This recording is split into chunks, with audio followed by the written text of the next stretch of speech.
Welcome to Wales Healthcare video series.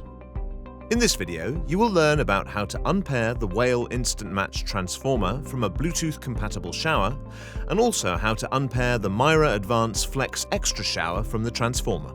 Firstly, switch the mains electric supply to the shower off, and be sure to leave the mains electric supply to the pump on. Once this has been carried out, remove the red jumper on the Instant Match transformer like so.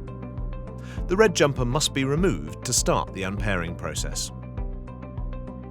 Now, press and hold the blue test button. The light on the transformer will flash red, which indicates the transformer has now been unpaired.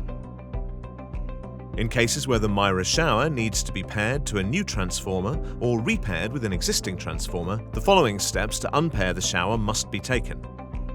First, please ensure you isolate the electric supply before removing the front cover. Once this has been carried out, please remove the data ribbon cable from inside the front cover. On the inside front cover, move the dip switch, BLE pump enable, to the off position, as shown here. Next, replace the data ribbon cable and front cover, and turn on the power to the Mira shower. This is to power cycle the shower. Now that the shower has been unpaired, to pair the Mira shower to a new Instant Match transformer, please see our Wale Healthcare YouTube channel, or click the link in the description. That concludes the guide for unpairing the Wale Instant Match transformer and Mira Advance Flex Extra shower. Thank you for watching.